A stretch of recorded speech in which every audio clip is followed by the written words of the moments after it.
السلام علیکم ورحمۃ اللہ وبرکاتہ نحمده ونصلی علی رسولہ الکریم اما بعد فاعوذ باللہ من الشیطان الرجیم بسم اللہ الرحمن الرحیم رب اشرح لی صدری ویسر لی امری واحلل عقدۃ من لسانی یفقهوا قولی۔ سورۃ ابراہیم۔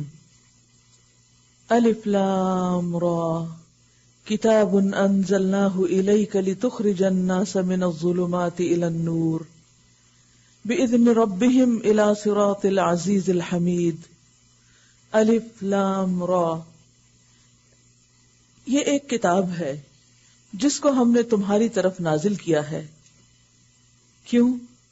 تاکہ تم لوگوں کو تاریکیوں سے نکال کر روشنی میں لاؤ، جہالت سے علم کی طرف، کفر سے ایمان کی طرف، ان کے رب کی توفیق سے۔ اور توفیق کس کو ملتی ہے؟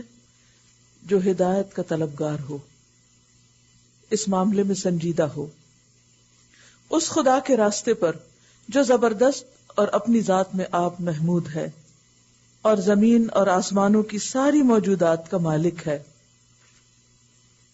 وَوَيْلٌ لِّلْكَافِرِينَ مِنْ عَذَابٍ شَدِيدٍ، اور سخت تباہ کن سزا ہے قبول حق سے انکار کرنے والوں کے لیے جو دنیا کی زندگی کو آخرت پر ترجیح دیتے ہیں۔ دنیا ان کی پرائرٹی ہے، آخرت کی فکر نہیں، آخرت کو بھولے ہوئے ہیں اور دنیا سے محبت رکھتے ہیں، دنیا کے فائدے کی خاطر آخرت کو نقصان دیتے ہیں۔ جو اللہ کے راستے سے لوگوں کو روک رہے ہیں اور چاہتے ہیں کہ یہ راستہ ان کی خواہشات کے مطابق ٹیڑھا ہو جائے، یہ لوگ گمراہی میں بہت دور نکل گئے ہیں۔ ہم نے اپنا پیغام پہنچا دینے کے لیے جب کبھی کوئی رسول بھیجا ہے، اس نے اپنی قوم ہی کی زبان میں پیغام دیا ہے تاکہ وہ انہیں اچھی طرح کھول کر بات سمجھائے، یعنی اول مخاطب کو بات پوری طرح سمجھ آ جائے۔ پھر اللہ جسے چاہتا ہے بھٹکا دیتا ہے اور جسے چاہتا ہے ہدایت بخشتا ہے۔ یعنی پیغمبر تو اپنا کام کرتے ہیں، پوری محنت کرتے ہیں، لیکن ہدایت اس کو ملتی ہے جس کے لیے اللہ کا اذن ہوتا ہے، اور اللہ کا اذن کس کے لیے ہوتا ہے؟ جو ہدایت چاہتا ہے اپنے لیے۔ وہ بالادست اور حکیم ہے۔ ہم اس سے پہلے موسیٰ کو بھی اپنی نشانیوں کے ساتھ بھیج چکے ہیں۔ اسے بھی ہم نے حکم دیا تھا کہ اپنی قوم کو تاریکیوں سے نکال کر روشنی میں لا۔ گویا تمام پیغمبر یہی کام کرتے رہے ہیں کہ لوگوں کو اندھیروں سے نکال کے، لا علمی سے نکال کر انہیں علم کی روشنی اور جہالت سے روشنی کی طرف لاتے رہے، ہدایت کی طرف لاتے رہے، اور انہیں تاریخ الہی کے سبق آموز واقعات سنا کر نصیحت کرو۔ انسان کی ہدایت کے لیے دو چیزیں بڑی اہم ہوتی ہیں، ایک ہے کائناتی دلائل اور ایک ہے تاریخی دلائل۔ جب انسان کائنات پہ غور و فکر کرتا ہے تو اللہ کی معرفت اس کو حاصل ہوتی، اور جب تاریخ کو پڑھتا ہے اور مختلف قوموں کے انجام کو دیکھتا ہے تو اپنے رویے اور اپنے طریقوں پر غور و فکر کا موقع ملتا ہے، انسان اس کا جائزہ لیتا ہے۔ تو ایک طرف معجزات، نشانیاں، اور دوسری طرف تاریخ۔ ان واقعات میں بڑی نشانیاں ہیں ہر اس شخص کے لیے جو صبر اور شکر کرنے والا ہو، کیونکہ کسی بھی نشانی سے سبق اس وقت انسان کو ملتا ہے جب انسان پورے صبر کے ساتھ اس کو سمجھنے کی کوشش کرتا ہے۔ اور پھر شکر ہدایت کے راستے میں اس طرح مفید ہوتا ہے کہ وہ اس بات کو جو انسان کے دماغ میں آ جاتی ہے دل تک پہنچا دے، یعنی صرف انسان کا ظاہر نہیں، اس کا باطن بھی روشن ہو جاتا ہے۔ صبر کسی چیز تک پہنچنے کے مرحلے میں کام آتا ہے، اور شکر اس چیز کو پا لینے کے بعد آتا ہے۔ اور جب انسان ہدایت پا لیتا ہے اور اس پر مطمئن ہو جاتا ہے اور وہ ہدایت اس کی روح میں اتر جاتی، تو پھر ایسے میں انسان صحیح راستے پر چلنے لگتا ہے، کیونکہ وہ اس کی قدر بھی کرتا ہے کہ مجھے یہ ملا کتنی مشکل سے، اور پھر شکر کرتا ہے تاکہ یہ نعمت محفوظ رہے۔ یاد کرو جب موسیٰ علیہ السلام نے اپنی قوم سے کہا، اللہ کے اس احسان کو یاد رکھو جو اس نے تم پر کیا ہے۔ اس نے تم کو فرعون والوں سے چھڑایا جو تم کو سخت تکلیفیں دیتے تھے، تمہارے لڑکوں کو قتل کر ڈالتے تھے اور تمہاری عورتوں کو زندہ بچا کر رکھتے تھے۔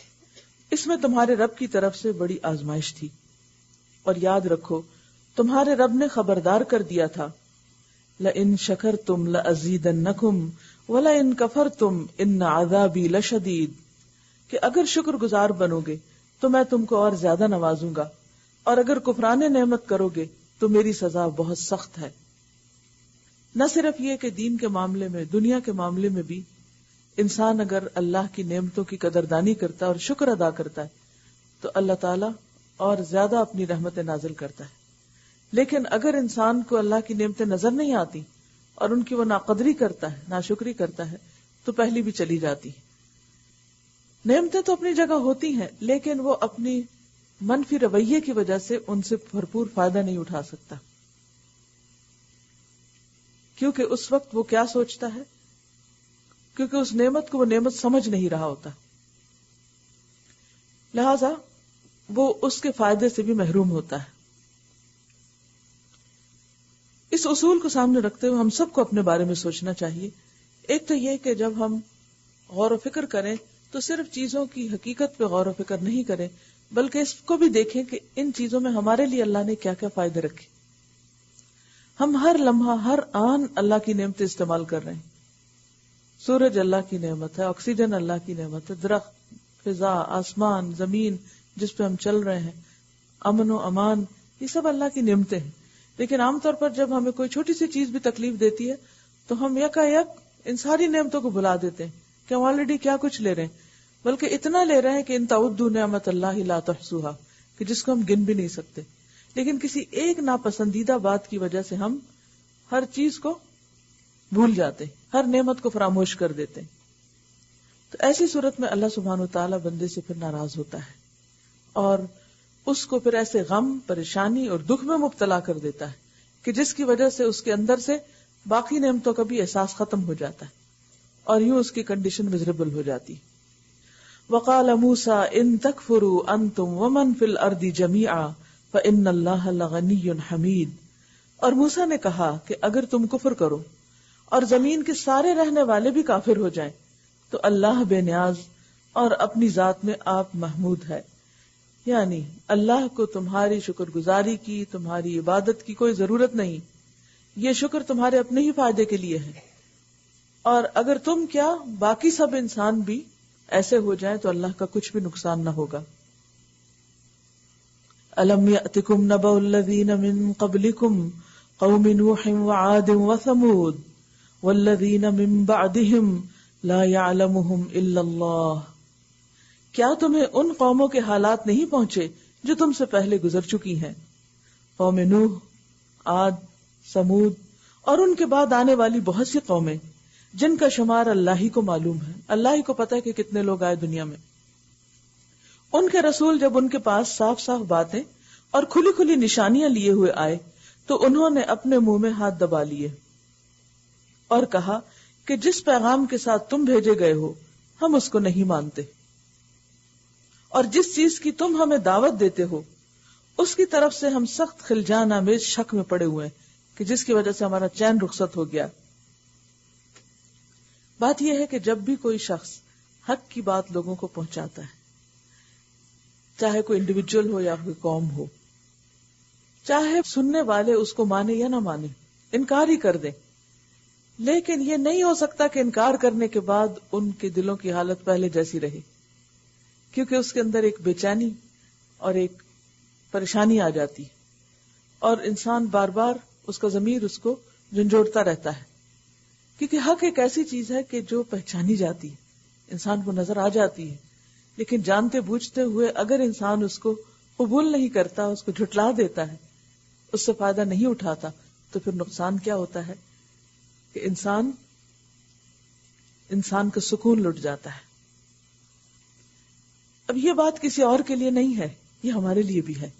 مثلا قرآن مجید میں ہم جو بھی احکامات پڑھ رہے ہیں، جو چیزیں بھی پڑھ رہے ہیں، ہم کو سمجھ آ رہی ہے کہ اللہ تعالیٰ ہم سے کیا چاہتے ہیں، لیکن اگر پڑھنے کے باوجود ہم ان کو بھلائے رکھتے ہیں، ان کو قبول نہیں کرتے، ماننا نہیں چاہتے، تو کیا ہوتا ہے پھر دل کے اندر ایک گلٹ ہوتی ہے. اب اس کے دو نتیجے ہوتے ہیں.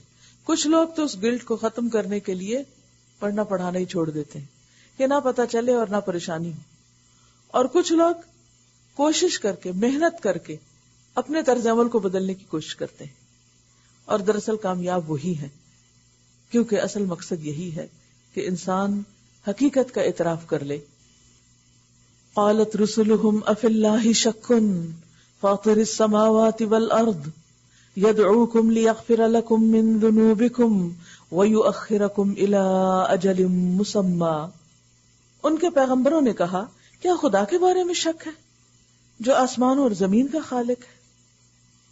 ہر انسان کسی نہ کسی موڑ پر اس تجربے سے ضرور گزرتا ہے کہ شیطان یا انسان کا نفس اس کے اندر یہ شک ڈالتا ہے، وسوسہ پیدا کرتا ہے کہ کیا واقعی کو خدا ہے بھی، کہ جس کا تم ہر وقت نام لیتے رہتے ہو اور جس کا تم ذکر کرتے رہتے ہو اور جس کی تم باتیں کرتے ہو اور جس کی نشانیاں اور کہ اس نے یہ پیدا کیا اور ایسا کیا، کیا واقعی وہ ہے بھی؟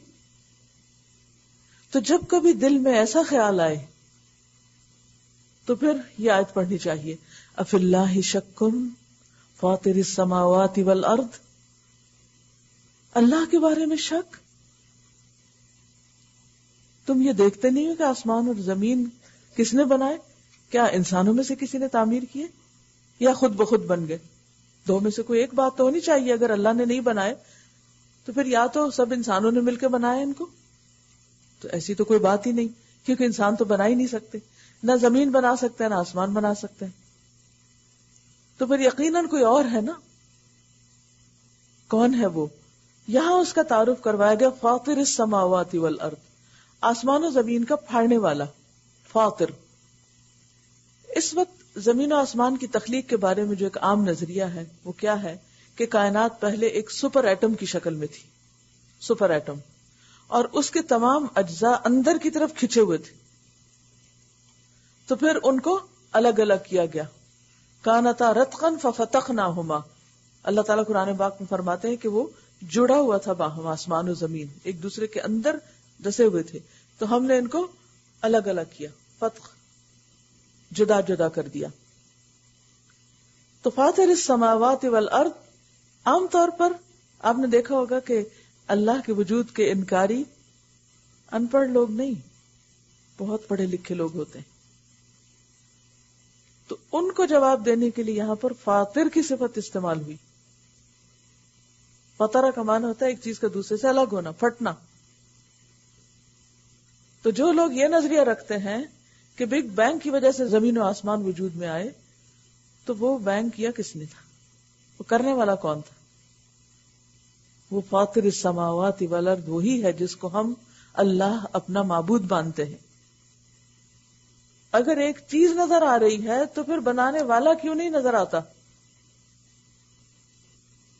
مثلا آپ گھر میں داخل ہوتے ہیں تو کھانا بنا ہوا ہوتا ہے، تو آپ یہ تھوڑی کہتے ہیں کہ واہ بھائی آج تو خود ہی کچن میں سب چیزوں نے کام کر لیا،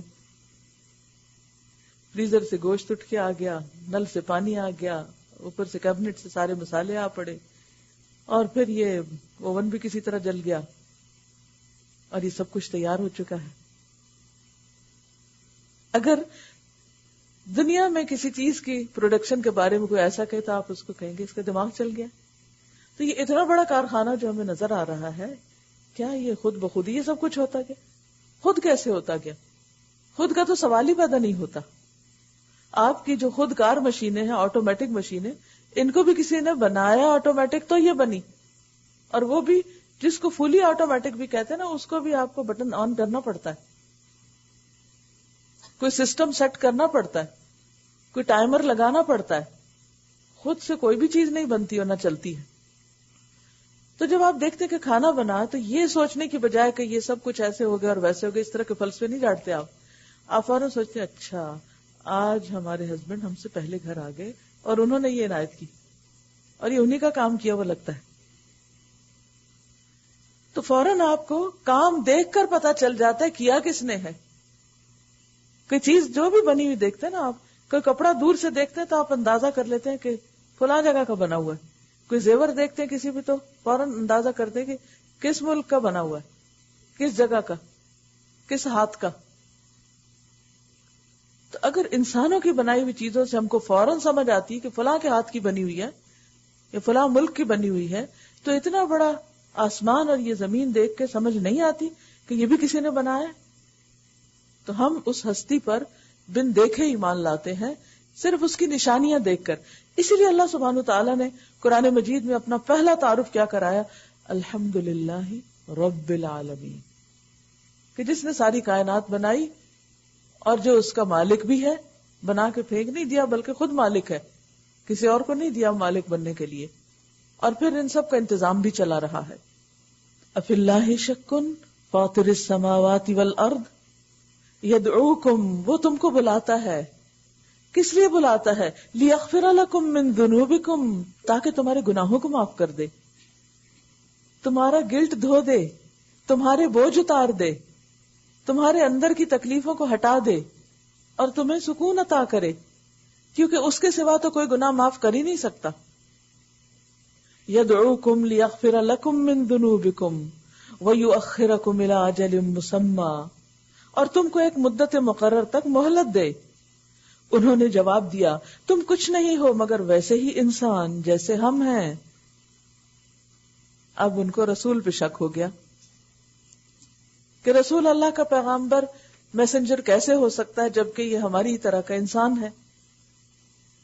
اس چیز نے ان کے دل میں وسوسہ ڈال دیا اور وہ اللہ کے بعد رسول کی بات ماننے سے بھی محروم رہ گئے. تريدون ان تصدونا عما كان يعبد آباؤنا فأتونا بسلطان مبين، تم ہمیں ان ہستیوں کی بندگی سے روکنا چاہتے ہو جن کی بندگی باپ دادا سے ہوتی چلی آ رہی ہے. اچھا تو لاؤ کوئی صریح سند. ان کے رسولوں نے ان سے کہا واقعی ہم کچھ نہیں ہیں مگر تم ہی جیسے انسان.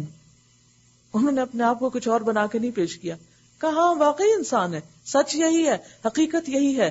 لیکن اللہ اپنے بندوں میں سے جس کو چاہتا ہے نوازتا ہے. کس سے؟ رسالت سے. یمن علی من یشاء، یہ اللہ کا احسان ہوتا ہے. اور یہ ہمارے اختیار میں نہیں کہ تمہیں کوئی سند لا دے. سند تو اللہ ہی کے اذن سے آ سکتی ہے اور اللہ ہی پر اہل ایمان کو بھروسہ کرنا چاہیے. اور ہم کیوں نہ اللہ پر بھروسہ کریں جبکہ ہماری زندگی کی راہوں میں اس نے ہماری رہنمائی کی ہے.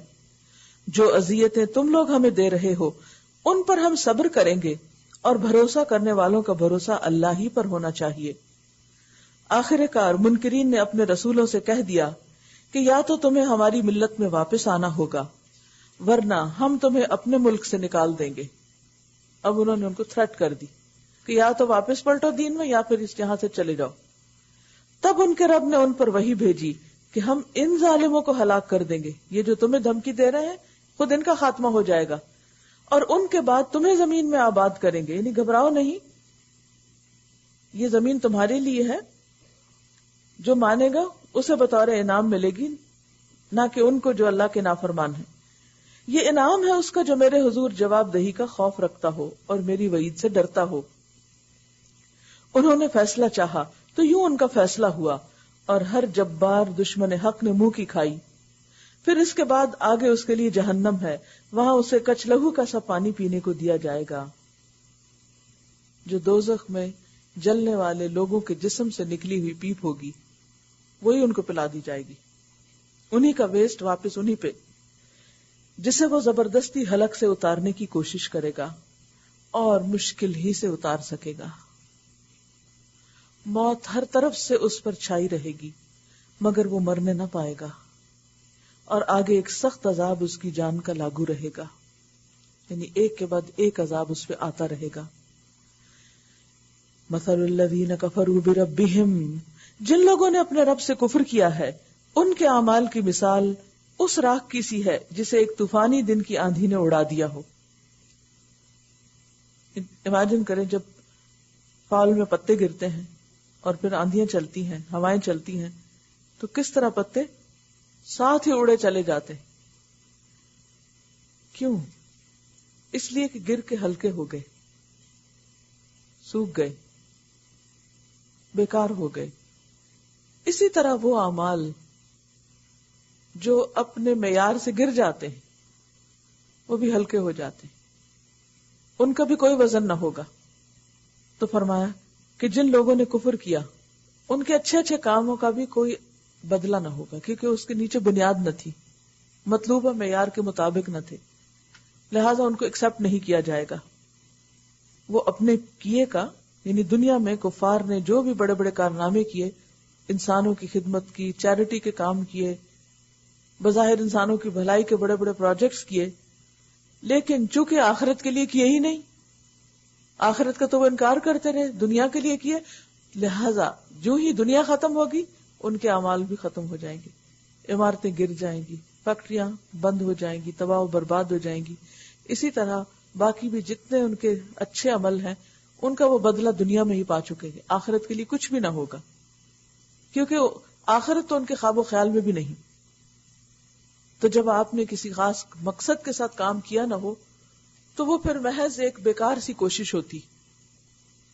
مثلاً آپ دیکھیں کہ اگر آپ کے سامنے قیمتی پیپر بھی ہے اور ہاتھ میں قیمتی قلم بھی ہے،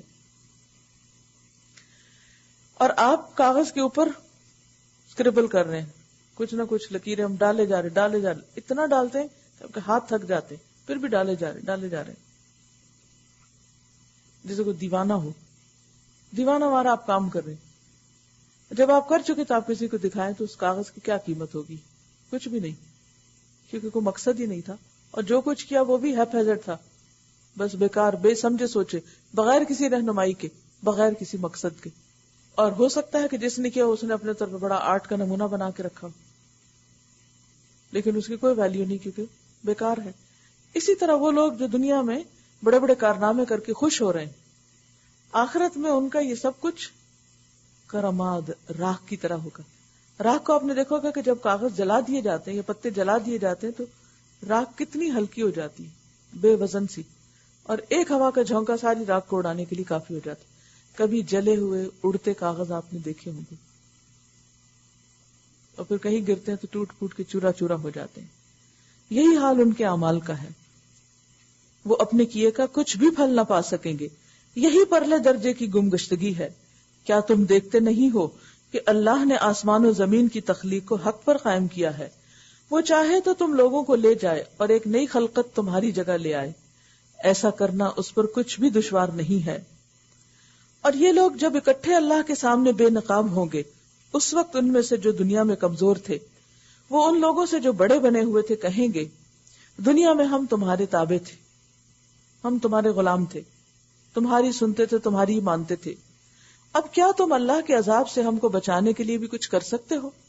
وہ جواب دیں گے، اگر اللہ نے ہمیں نجات کی کوئی راہ دکھائی ہوتی تو ہم ضرور تمہیں بھی دکھا دیتے، ہم خود بھٹکے ہوئے تھے. اب تو یکساں ہے، خواہ ہم جزا فضا کریں یا صبر کریں، بہرحال ہمارے بچنے کی کوئی صورت نہیں. کس قدر بے بسی کا عالم ہوگا. کتنا بڑا سبق ہے اس میں کہ انسان کسی کو بھی فالو کرے، کسی کو بھی لیڈر مانے اور کسی کی بھی باتوں میں آئے تو پہلے یہ دیکھ لے کہ اس کا اپنا ایمان، عقیدہ، نظریہ کیا ہے. ورنہ قیامت کے دن یہ عذر بہانہ کام ہی نہیں آئے گا کہ ہم فلاں کے پیچھے تھے تو اس نے ہمیں بھٹکایا تو اس کو سزا مل جائے اور ہمیں چھوڑ دیا جائے. تو یہ مطالبہ نہیں مانا جائے گا. اور جب فیصلہ چکا دیا جائے گا تو شیطان کہے گا، حقیقت یہ ہے کہ اللہ نے جو وعدے تم سے کیے تھے وہ سب سچے تھے، اور میں نے جتنے وعدے کیے ان میں سے کوئی بھی پورا نہ کیا. میرا تم پر کوئی زور تو تھا نہیں، میں نے اس کے سوا کچھ نہیں کیا کہ اپنے راستے کی طرف تمہیں دعوت دی اور تم نے میری دعوت پر لبیک کہا. میں نے تمہیں خوشنما باغ دکھایا اور تم میرے پیچھے چل پڑے. اب مجھے ملامت نہ کرو، اپنے آپ ہی کو ملامت کرو. کس قدر بے وفا ہے شیطان. یہاں نہ میں تمہاری فریاد رسی کر سکتا ہوں اور نہ تم میری. اس سے پہلے جو تم نے مجھے خدائی میں شریک بنا رکھا تھا میں اس سے بری الذمہ ہوں. ایسے ظالموں کے لیے تو دردناک سزا یقینی ہے. اصل میں شرک بھی دو طرح کا ہوتا ہے نا، ایک اعتقادی ہوتا ہے اور ایک عملی ہوتا ہے. تو بہت سے لوگ شیطان کو اعتقادی شریک تو نہیں بناتے، لیکن عملی شرک کی قسمیں ہو سکتی ہیں کہ انسان اللہ کی بات کو چھوڑ کر شیطان کی بات کو مانے. مثلا جاہلیت کی رسمیں ایجاد کرنے والوں کے لیے بھی کہا گیا قرآن مجید میں کہ انہوں نے ان کو اللہ کا شریک بنا رکھا ہے. خواہشات نفس کی بندگی کرنے والوں کے بارے میں کہا گیا کہ انہوں نے اپنی خواہشات نفس کو خدا بنا رکھا ہے. نافرمان بندوں کے بارے میں کہا گیا کہ وہ شیطان کی عبادت کرتے رہے دنیا میں. تو بات یہ ہے کہ اگر بھی انسان نہ اس کو خدا مانے لیکن اگر اس کی اطاعت کر رہا ہے، اسی کی بات مان رہا ہے، تو یہ بھی ایک طرح سے اس کو خدا بنانا ہی ہے. بخلاف اس کے جو لوگ دنیا میں ایمان لائے اور جنہوں نے نیک عمل کیے، وہ ایسے باغوں میں داخل کیے جائیں گے جن کے نیچے نہریں بہتی ہوں گی، وہاں وہ اپنے رب کے اذن سے ہمیشہ رہیں گے. وہاں ان کا استقبال سلامتی کی مبارکباد سے ہوگا. تحیتہم فیہا سلام، آپس میں سلام کریں گے. فرشتوں کی طرف سے صبح شام سلام آئے گا، اللہ کی طرف سے آئے گا، اور اس طرح وہ مکمل پیس، امن، سکون میں ہوں گے. الم تر کیف ضرب اللہ مثلا کلمۃ طیبۃ کشجرۃ طیبہ اصلها ثابت وفرعها فی السماء تؤتی اکلها کل حین باذن ربها ویضرب اللہ الامثال للناس لعلہم یتذکرون. کیا تم نے دیکھا نہیں کہ اللہ تعالیٰ نے کلمہ طیبہ کو کس چیز سے مثال دی ہے؟ ایک پاک کلمہ کی مثال کیسے ہے؟ اس کی مثال ایسی ہے جیسے ایک اچھی ذات کا درخت جس کی جڑ زمین میں گہری جمی ہوئی ہے اور شاخیں آسمان تک پہنچی ہوئی ہوں. ہر آن وہ اپنے رب کے حکم سے اپنے پھل دے رہا ہے. یہ مثالیں اللہ اس لیے دیتا ہے کہ لوگ ان سے سبق لیں. کلمہ طیبہ کیا ہے؟ پاکیزہ بات. سب سے پاکیزہ بات کون سی ہے؟ لا الہ الا اللہ، یعنی حق کا اقرار، درست عقیدے کا اختیار کرنا، اور پھر لا الہ الا اللہ کے بعد محمد الرسول اللہ بھی اس کا حصہ ہے کہ رسول صلی اللہ علیہ وسلم کو اپنا ہادی ماننا، کہ انہوں نے ہمیں اللہ کا پیغام پہنچایا اور ہدایت کا رستہ دکھایا، اور پھر جو کتاب ان پر آئی اس پر ایمان لانا. تو کلمہ طیبہ دوسرے لفظوں میں کہیے کہ جیسے ایمان.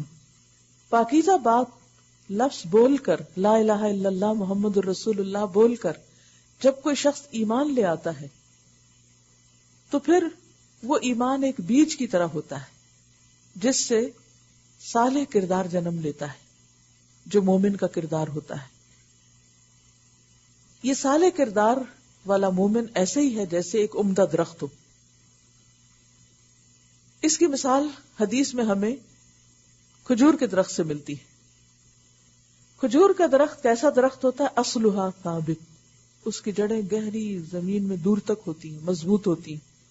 عام درختوں کی جڑیں آپ نے دیکھو کہ باریک باریک سی ہوتی ہیں، لیکن کھجور کے درخت کی جڑیں جو ہیں وہ موٹی ہوتی ہیں، جیسے موٹے موٹے تنے ہوتے ہیں نا، اس طرح کی جڑیں ہوتی ہیں، اور کسی بھی جڑ کے مقابلے میں انتہائی مضبوط جڑ ہوتی ہے اس کی. مثلا آپ کہیں لان میں جائیے، گارڈن میں جائیے، اور اس کو آپ کسی بھی پودے کو اکھاڑ کے دیکھیے تو پودے کے مقابلے میں عموماً جڑ آپ کو بہت پتلی سی باریک دھاگوں کی شکل میں ملے گی. درختوں کی بھی اسی طرح آپ نے دیکھا ہوگا کہ پھیلتی ہیں دور دور تک، لیکن درخت کے مقابلے میں جڑیں پکی نہیں ہوتی، مضبوط نہیں ہوتی. لیکن یہاں پر ہم دیکھتے ہیں کہ کھجور کا جو درخت ہے اس کی جڑیں دھاگوں کی شکل میں نہیں ہوتی، نہایت مضبوط ہوتی. بندہ مومن اس کی دین کی بنیاد بھی نہایت مضبوط ہوتی، یعنی ایمان ہوتا ہے اس کی بنیاد میں. اور پھر فرعها فی السماء، کھجور کا درخت عام درختوں کے مقابلے میں بہت طویل ہوتا ہے اور اس کے پتے نیچے نہیں ہوتے بلکہ ٹاپ پہ ہوتے ہیں. سما بلند جگہ کو کہتے ہیں. ضروری نہیں کہ وہ آسمان جس کو ہم نیلا آسمان کہتے ہیں کہ کوئی درخت وہاں آسمان تک اس کی شاخیں ہوں. تو کھجور کا درخت جو ہے وہ عام درختوں کے مقابلے میں اونچا ہوتا ہے، بلندی پر ہوتا ہے، اور اس کے جو پتے ہیں وہ بھی اوپر جا کر پھیلتے ہیں. تؤتی اکلها کل حین، اس کے پتے ایور گرین ہوتے ہیں. عام درختوں کے پتے جھڑ جاتے ہیں خزاں میں، وہ درخت جھڑتا نہیں ہے. اور پھر اگر اس کا وہ کوئی ٹہنی اترے بھی اور اس کے پتے تو اس سے بھی مزید بہت سے کام لیے جاتے ہیں. تو اکلها کل حین باذن ربها، اپنے رب کے اذن سے ہر لمحہ پھل دیتا ہے. وَيَضْرِبُ اللَّهُ الْأَمْثَالَ لِلنَّاسِ لَعَلَّهُمْ يَتَذَكَّرُونَ، اللہ لوگوں کے لیے مثال بیان کرتا ہے تاکہ وہ نصیحت پکڑیں، لوگ ان مثالوں سے سبق لیں. تو ہم کو کیا سبق لینا ہے اس سے؟ سبق یہ لینا ہے کہ اگر ہم اچھا انسان بننا چاہتے ہیں تو اس کے لیے نہایت لازم ہے کہ ہم اپنا ایمان درست کریں، ہمارا عقیدہ درست ہو، ایک اللہ کے سوا کسی کو الہ نہ مانے، اسی سے سب سے بڑھ کر محبت کریں، اسی کا ڈر سب سے زیادہ ہو ہمارے اندر، اور جتنی بھی اس کی صفات ہیں ان سب صفات پر ایمان لائیں اور ان میں غور و فکر کریں.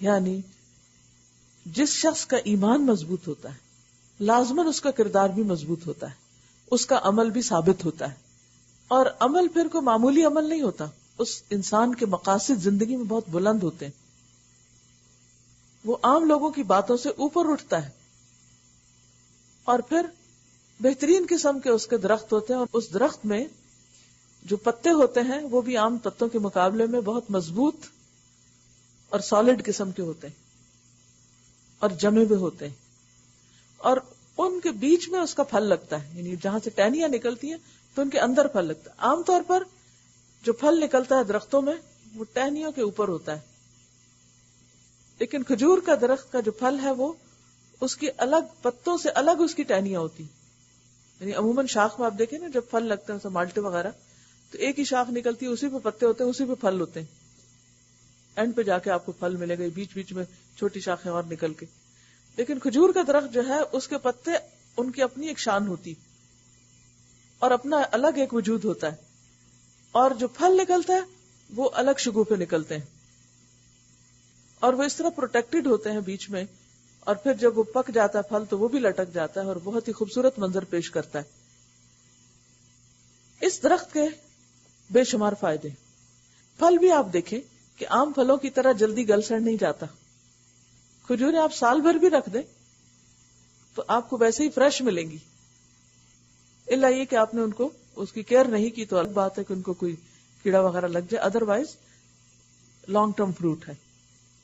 پھر اس کے اندر بے پناہ غذائیت، پھر اس کی گٹلیوں کے اندر بھی فائدہ ہے.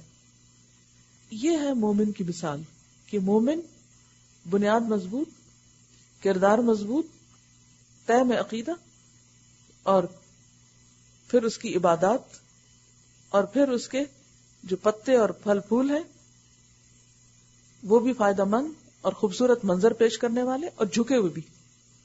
اب دیکھیے کہ پتا جب اس کا ٹہنی نکلتی تو کس طرح کالارجون القدیم، یعنی سیدھے اکڑ کے نہیں کھڑے ہوتے بلکہ فوراً وہ پہلے رات کے چاند کی شکل میں واپس مڑنے لگتے ہیں. اس کے اندر عاجزی بھی ہوتی، بلندی کے باوجود عاجزی ہے. پھر اسی طرح آپ دیکھیے کہ پھل میٹھا ہے، پھل میٹھا ہے اور بہترین غذائیت دیتا ہے، اور پھر ایک ایک گٹلی سے پھر مزید آگے درخت لگتے ہیں. اب آپ دیکھیے کہ ہمارے لیے اس میں سبق یہ ہے کہ ہمیں ایک طرف اپنا ایمان مضبوط کرنا ہے، دوسری طرف اپنی عبادات کو درست کرنا ہے، اور پھر فائدہ مند بننا ہے. کھجور کے درخت کا کوئی حصہ ضائع نہیں ہوتا، نہ جڑ، نہ تنا، نہ پتے، نہ پھول، نہ پھل، کچھ بھی ضائع نہیں ہوتا، ہر چیز کارآمد ہے. اسی طرح ہمیں بھی ہر طرح سے فائدہ مند بننا ہے، کیونکہ پچھلی صورت میں ہم پڑھ چکے ہیں کہ اما ما ينفع الناس فيمكث في الارض، جو فائدہ مند چیز ہوتی ہے وہ زمین میں ٹھہر جاتی. اور پھر اسی طرح میٹھے پھل دینے، لوگوں کے ساتھ بہترین معاملہ کرنا ہے، آثار چھوڑنے اور میٹھے آثار چھوڑنے. اور پھر یہ جو ایور گرین ہونا اس کا مطلب یہ ہے کہ اس کا اخلاق اور اس کا مزاج جو ہے وہ ایک ایور گرین مزاج ہے کہ آپ کسی بھی وقت اس سے معاملہ کریں آپ کو اچھا ہی رسپانس ملے گا. جب بھی آپ درخت کو دیکھیں آپ کو ایک خوشی ہوگی، جب آپ اس کا پھل لیں گے تو آپ کو اتنی کمپلیٹ غذا ملے گی کہ جو صحابہ کے بارے میں آپ کو معلوم ہے کہ کئی کئی دن تک ان کا کھانا صرف کھجور ہوتا تھا. نبی صلی اللہ علیہ وسلم کے بارے میں حضرت عائشہ فرماتی ہیں کہ 2 مہینے 2 چاند طلوع ہو جاتے تھے اور گھر میں کبھی چولہا نہیں جلا تھا، صرف را ڈائٹ پہ ہوتے تھے. تو جب پوچھا گیا کہ پھر آپ کس چیز پہ گزارا کرتے تھے، کیا کھاتے تھے، کہا الاسودان، 2 سیاہ چیزیں. وہ کیا؟ پانی اور کھجور. پانی تو سفید ہوتا ہے لیکن عربی میں طریقہ یہ ہے کہ جو چیز غالب ہوتی ہے اس کے مطابق پھر دوسری کو بھی نام دے دیا جاتا ہے، جس کا وہ پیر بنتا ہے، یہ کمبینیشن ہوتا ہے. تو صرف پانی اور کھجور پر ان کے 2 مہینے گزر جاتے تھے. اگر آج ہمیں کوئی کہے کہ پانی کھجور پر رمضان گزارو، کتنے لوگ صبر کریں گے؟ سب سے بڑا مظلوم. تو بات یہ ہے کہ یہ درخت، کھجور کا درخت جو پھل دیتا ہے، اس میں اتنی غذائیت ہے کہ اس پر زندگی کا دار و مدار ہے، یہ زندگی کا انحصار ہے، یہ زندگی گزارنے کے لیے ایک بہترین چیز ہے. یعنی بندہ مومن دوسروں کے لیے زندگی کا پیغام بنتا ہے، انتہائی فائدہ مند ہوتا ہے. اب اس کردار کی روشنی میں اس درخت سے اپنے آپ کو تشبیہ دیجئے، اپنا جائزہ لیجئے کہ کیا ہمارے اندر یہ ساری صفات ہیں؟ کیا ہم دین پر جم کر کھڑے ہیں کہ کوئی آندھی ہو طوفان ہو ہم جمے ہوئے ہیں؟ اور پھر یہ کہ استقامت جیسے کھجور کے تنے کی استقامت ہوتی، اور پھر جھکاؤ، عاجزی، پھر مقاصد بلند، اور پھر ایسے مقاصد کہ جن سے انسانیت کو فائدہ پہنچے. مثلا کوئی چیز آپ کا پیشن ہو سکتی ہے، کوئی چیز آپ کا مقصد زندگی ہو سکتا ہے. کچھ لوگ کچھ خاص چیزیں اپنے مائنڈ میں رکھتے ہیں اور وہ بننا چاہتے ہیں، تو سوچنا ہی چاہیے کہ اس سے باقی لوگوں کو کیا فائدہ پہنچے گا. ہمارے مقاصد وہ نہ ہو کہ جو صرف ہماری ذات کے لیے فائدہ مند ہو، ایسے مقاصد ہوں جو دوسری انسانیت کے لیے فائدہ مند ہو. تو یہ مختصر سی بات آپ کے سامنے رکھ دی. اب آپ خود غور کرتے رہیے اور اپنے آپ کو، جب اپنے آپ کو دیکھیں تو کھجور کے درخت کو یاد کریں اور دیکھیں کہ کیا آپ کے اندر وہ خصوصیات آ گئی جو اس کے اندر ہیں. وَمَثَلُ كَلِمَةٍ خَبِيثَةٍ، اور خبیث بات کی مثال، یعنی کفر کے بول اور نافرمانی کی باتیں، یا یہ کہ بظاہر چکنی چپڑی باتیں جو دنیا کے فائدے کی بھی نظر آتی ہیں، اس کی مثال ہے کشجرۃ خبیثۃ، خبیث درخت کی طرح، اجتثت من فوق الارض، جو زمین کے اوپر سے اکھاڑ دیا گیا ہو، ما لها من قرار، جس کو کوئی استحکام نہیں. ایمان کے علاوہ باقی جتنی بھی چیزیں انسانوں کے اندر موجود ہیں، جو بھی نظریات اور افکار اور خیالات، ان کی حیثیت کیا ہے؟ جیسے عارضی وقتی پودوں کی جڑیں ہوتی ہیں، وہ وقتی طور پر ہرے بھرے بھی نظر آتے ہیں. یعنی بہت سی بیلیں ایسی ہوتی ہیں کہ جو اگر آپ لگائیں تو زبردست قسم کا منظر پیش کرتی ہے، لیکن آپ ان کی جڑ دیکھیں تو بالکل معمولی سی ہوتی. تو بالکل اسی طرح کچھ چیزیں دنیا میں بڑی خوشنما نظر آتی ہیں لیکن ان کے نیچے کوئی بنیاد نہیں ہوتی، ان کا فائدہ محدود ہوتا ہے صرف دنیا تک اور ختم ہو جائے گا. ما لها من قرار، دنیا میں بھی قرار نہیں، اس کو مٹ جائے گا، اور آخرت میں بھی قرار نہیں. فرعون نے کتنی ترقی کیا، کچھ بنایا، لیکن کیا بچا؟ چند چیزیں عبرت کے لیے اللہ نے بچا لی، باقی سب ختم. یثبت اللہ الذین آمنوا بالقول الثابت فی الحیاۃ الدنیا، اللہ ایک قول ثابت کی بنیاد پر دنیا اور آخرت دونوں میں ایمان لانے والوں کو ثبات عطا کرتا ہے.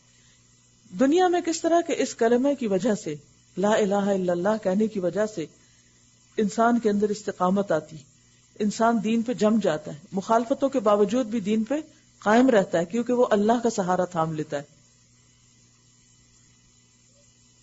اسی طرح قبر میں بھی جب فرشتے آ کر پوچھیں گے من ربو کا ما دینو کا، تو وہ گھبرائے گا نہیں، شخص کہے گا اللہ ربی دینی الاسلام. اور اسی طرح نبی صلی اللہ علیہ وسلم کے بارے میں بھی جواب دے دے گا کہ وہ محمد الرسول اللہ ہیں صلی اللہ علیہ وسلم جو میری ہدایت کے لیے بھیجے گئے. الاصول الثلاثہ، 3 بنیادی باتیں جن کی تفصیل سب کو معلوم ہونی چاہیے. اگر دنیا میں یہ چیزیں ہم سیکھ لیں تو آخرت میں بہت فائدہ ہو سکتا ہے. پھر اسی طرح جو لوگ دنیا میں دین پہ جمے رہے، آخرت میں بھی ان کے قدم جمے رہیں گے. پل صراط پر بھی ان کا جو گزر ہے، ان کی جو رفتار ہے وہ بہت بہترین ہوگی. وہاں سے بھی وہ پھسلیں گے نہیں کیونکہ وہ دنیا میں نہیں پھسلے، مخالفتوں کے باوجود حق پہ قائم رہے.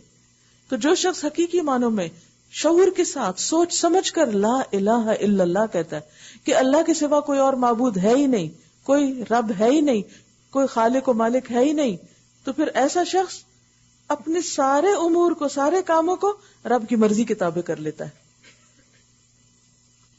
اور جو شخص اللہ کو نہیں مانتا، باقی لوگوں کا سہارا لیتا ہے، پھر مالہا من قرار، اس کو کوئی قرار نہیں ملتا، کوئی ثبات نہیں ملتا، نہ دنیا میں اور نہ پھر آخرت میں. وہ لگ کے کوئی ایک جم کے کام نہیں کر سکتا اور اس کے کاموں کا کوئی نتیجہ بھی سامنے نہیں آئے گا. وَيُضِلُّ اللَّهُ الظَّالِمِينَ، اور اللہ ظالموں کو بھٹکا دیتا ہے. اللہ کو اختیار ہے جو چاہے کرے. أَلَمْ تَرَ إِلَى الَّذِينَ بَدَّلُوا نِعْمَةَ اللَّهِ كُفْرًا، تم نے دیکھا ان لوگوں کو جنہوں نے اللہ کی نعمت پائی اور اسے کفران نعمت سے بدل ڈالا، اور اپنے ساتھ اپنی قوم کو بھی ہلاکت کے گھر میں جھونک دیا، یعنی جہنم جس میں وہ جھلسے جائیں گے، اور وہ بدترین جائے قرار ہے. اور اللہ کے کچھ ہمسر تجویز کر لیے تاکہ وہ انہیں اللہ کے راستے سے بھٹکا دیں. ان سے کہو اچھا مزے کر لو، آخر کار تمہیں پلٹ کر جانا دوزخی میں ہے. اے نبی صلی اللہ علیہ وسلم، میرے جو بندے ایمان لائے ہیں ان سے کہہ دو نماز قائم کریں. گویا نماز ہر صاحب ایمان پر فرض ہے، اور جو کچھ ہم نے ان کو دیا ہے اس میں سے کھلے اور چھپے راہ خیر میں خرچ کریں. ہم سب کے لیے حکم ہے، قبل اس کے کہ وہ دن آ جائے جس میں نہ خرید و فروخت ہوگی اور نہ دوست نوازی ہو سکے گی. ہوتا یہ کہ انسان کو جب دنیا میں کوئی مشکل پیش آتی ہے تو انسان آس پاس سے اپنے دوست احباب سے مدد لیتا ہے. کہا کہ دوست نوازی نہیں ہوگی، یا پھر انسان اپنا مال خرچ کرتا ہے تاکہ مصیبت سے باہر آئے. کوئی بیماری ہو، کوئی تکلیف ہو تو انسان مال لگا کر اس سے نکلنے کی کوشش کرتا ہے. مثلا آپ رستے میں کہیں اسٹک ہو گئے، گاڑی کام نہیں کر رہی، تو آپ کیا کریں گے؟ آپ ٹیکسی روک لیں گے اور اس پہ بیٹھ جائیں گے، کیونکہ آپ اپنے آپ کو اپنی منزل تک پہنچانا چاہتے ہیں. تو دنیا میں جب کوئی تکلیف پریشانی آتی ہے تو مال اور ایکوینٹنس جو ہیں، مثلا ٹیکسی نہیں مل رہی تو آپ اپنے کسی فرینڈ کو فون کر دیں گے کہ آپ آ جائیں اور مجھے لے جائیں، فرینڈ کام آ گیا. لیکن قیامت کے دن اگر کوئی پریشانی ہو گئی تو نہ کوئی ٹیکسی ملے گی اور نہ کوئی دوست، کوئی بھی مدد کو نہیں آئے گا. اللہ وہی تو ہے جس نے زمین اور آسمانوں کو پیدا کیا اور آسمان سے پانی برسایا، پھر اس کے ذریعے سے تمہاری رزق رسانی کے لیے طرح طرح کے پھل پیدا کیے، جس نے کشتی کو تمہارے لیے مسخر کیا کہ سمندر میں اس کے حکم سے چلے، اور دریاؤں کو تمہارے لیے مسخر کیا، جس نے سورج اور چاند کو تمہارے لیے مسخر کیا کہ لگاتار چلتے چلے جا رہے ہیں، اللہ کی اطاعت کر رہے ہیں، اور رات اور دن کو تمہارے لیے مسخر کیا. ان سب چیزوں سے کون فائدہ اٹھا رہا ہے؟ ہم انسان. جس نے تمہیں وہ سب کچھ دیا جو تم نے مانگا. اگر تم اللہ کی نعمتوں کا شمار کرنا چاہو تو نہیں کر سکتے. حقیقت یہ ہے کہ انسان بڑا ہی بے انصاف اور ناشکرا ہے. وَإِذْ قَالَ إِبْرَاهِيمُ رَبِّ اجْعَلْ هَٰذَا الْبَلَدَ آمِنًا، یاد کرو وہ وقت جب ابراہیم علیہ السلام نے دعا کی تھی کہ پروردگار اس شہر کو امن کا شہر بنا دے، یعنی مکہ کے شہر کو، اور مجھے اور میری اولاد کو بت پرستی سے بچا. پروردگار ان بتوں نے بہتوں کو گمراہی میں ڈالا ہے، انہیں ڈر تھا کہ کہیں میری اولاد بھی وہی نہ کرنے لگے، لہذا ان میں سے جو میرے طریقے پر چلے وہ میرا ہے، اور جو میرے خلاف طریقہ اختیار کرے تو یقیناً تو درگزر کرنے والا مہربان ہے. پروردگار میں نے ایک بے آب و گیاہ وادی میں اپنی اولاد کے ایک حصے کو تیرے محترم گھر کے پاس لا بسایا ہے. پروردگار یہ میں نے اس لیے کیا ہے کہ یہ لوگ یہاں نماز قائم کریں، لہٰذا تو لوگوں کے دلوں کا ان کا مشتاق بنا اور انہیں کھانے کو پھل دے، شاید کہ یہ شکر گزار بنے. پروردگار تو جانتا ہے جو کچھ ہم چھپاتے ہیں اور جو کچھ ظاہر کرتے ہیں، یعنی میرے دل میں کیا ہے وہ بھی تجھے پتا ہے کہ میرے جذبات کیا ہیں اس موقع پر، اور جو کچھ میں زبان سے کہہ رہا ہوں وہ بھی تجھے معلوم ہے. اور واقعی اللہ سے کچھ بھی چھپا ہوا نہیں ہے، نہ زمین میں نہ آسمانوں میں. شکر ہے اس خدا کا جس نے مجھے اس بڑھاپے میں اسماعیل اور اسحاق جیسے بیٹے دیے.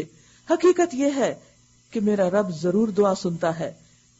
میرے پروردگار مجھے نماز قائم کرنے والا بنا اور میری اولاد سے بھی. پروردگار میری دعا قبول فرما. پروردگار مجھے اور میرے والدین کو اور سب ایمان لانے والوں کو اس دن معاف کر دینا جبکہ حساب قائم ہو. ربنا اغفر لی ولوالدی وللمؤمنین یوم یقوم الحساب. یہ تھے ابراہیم جنہوں نے اس مکہ کو آباد کیا، لیکن بعد میں ظالموں نے کیا کیا؟ وہ ان طریقوں کو چھوڑ گئے جو انہوں نے اپنے پیچھے چھوڑ دیے تھے، جو انہوں نے یعنی ابراہیم علیہ السلام اپنے پیچھے چھوڑ گئے تھے. انہوں نے ان کو ترک کر دیا اور شرک میں مبتلا ہو گئے. اب یہ ظالم لوگ جو کچھ کہہ رہے ہیں اللہ کو تم اس سے غافل نہ سمجھو. اللہ تو انہیں ٹال رہا ہے اس دن کے لیے جب حال یہ ہوگا کہ آنکھیں پھٹی کی پھٹی رہ گئی ہیں، سر اٹھائے بھاگے چلے جا رہے ہیں، نظریں اوپر جمی ہیں اور دل اڑے جاتے ہیں، اے محمد صلی اللہ علیہ وسلم اس دن سے تم انہیں ڈراؤ جبکہ عذاب انہیں آ لے گا۔ اس وقت یہ ظالم کہیں گے کہ اے ہمارے رب ہمیں تھوڑی سی مہلت اور دے دے، ہم تیری دعوت کو لبیک کہیں گے اور رسولوں کی پیروی کریں گے، مگر انہیں صاف صاف جواب دیا جائے گا کہ کیا تم وہی لوگ نہیں ہو جو اس سے پہلے قسمیں کھا کھا کر کہتے تھے کہ ہم پر تو کبھی زوال آنا ہی نہیں، حالانکہ تم ان قوموں کی بستیوں میں رہ بس چکے جنہوں نے اپنے اوپر آپ ظلم کیا تھا، اور دیکھ چکے تھے کہ ہم نے ان سے کیا سلوک کیا، اور ان کی مثالیں دے دے کر ہم تمہیں بھی سمجھا چکے تھے۔ انہوں نے اپنی ساری ہی چالیں چل دیکھی، مگر ان کی ہر چال کا توڑ اللہ کے پاس تھا، اگرچہ ان کی چالیں ایسے غضب کی تھی کہ پہاڑ ان سے ٹل جائے۔ یہ نئے دور کی ایجاد نہیں ہے ایسی چالیں چلنا، بلکہ اس دور کے لوگ بھی یہی کچھ کر رہے تھے تاکہ لوگ حق قبول نہ کریں۔ پس اے نبی صلی اللہ علیہ وسلم تم ہرگز یہ گمان نہ کرو کہ اللہ کبھی اپنے رسولوں سے کیے ہوئے وعدوں کا خلاف کرے گا، اللہ زبردست اور انتقام لینے والا ہے۔ ڈراؤ انہیں اس دن سے جبکہ زمین اور آسمان بدل کر کچھ سے کچھ کر دیے جائیں گے، یعنی جو نظر آ رہے ہیں اس وقت وہ ایسے نہ رہیں گے، یہ سارا سین بدل جائے گا، اور سب کے سب اللہ واحد قہار کے سامنے بے نقاب ہو کر حاضر ہوں گے۔ اس روز تم مجرموں کو دیکھو گے کہ زنجیروں میں ہاتھ پاؤں جکڑے ہوں گے، تار کول کے لباس پہنے ہوں گے۔ دنیا میں ایسے لوگ بڑے قیمتی لباس پہنتے تھے، لیکن وہاں یہی لباس جل کر ایسے چپک جائیں گے جسم کے ساتھ جیسے تار کول چپکتی ہے اور سیاہ ہوتی ہے۔ وَتَغْشَى وُجُوهَهُمُ النَّارُ، اور ان کے چہرے آگ سے ڈھانپے ہوئے ہوں گے، آگ ان کے چہروں کو ڈھانپ لے گی۔ یہ اس لیے ہوگا کہ اللہ ہر متنفس کو اس کے کیے کا بدلہ دے گا، اللہ کو حساب لیتے کچھ دیر نہیں لگتی۔ هَذَا بَلَاغٌ لِلنَّاسِ وَلِيُنذَرُوا بِهِ وَلِيَعْلَمُوا أَنَّمَا هُوَ إِلَٰهٌ وَاحِدٌ وَلِيَذَّكَّرَ أُولُو الْأَلْبَابِ، یہ ایک پیغام ہے سب انسانوں کے لیے، یہ بھیجا گیا ہے اس لیے کہ ان کو اس کے ذریعے سے خبردار کر دیا جائے، آگاہ کر دیا جائے، اور وہ جان لے کہ حقیقت میں خدا بس ایک ہی ہے، اور جو عقل رکھتے ہیں وہ ہوش میں آ جائیں۔ تو اختتام سورت کا اس بات پر ہوتا ہے کہ یہ قرآن بند کر کے رکھنے کی چیز نہیں، یہ کس لیے آیا ہے؟ بلاغ للناس، سب انسانوں کو میسج دینے کے لیے، کیونکہ مسئلہ سب کا ایک ہی ہے سب سے بڑا، اور وہ ہے آخرت۔ دنیا تو سب کی جیسے تیسے گزری جائے گی، اچھے برے حالات آتے رہتے، لیکن اصل مشکل اور مشقت کے دن آخرت ہے، لہذا اس کی فکر کرنی چاہیے۔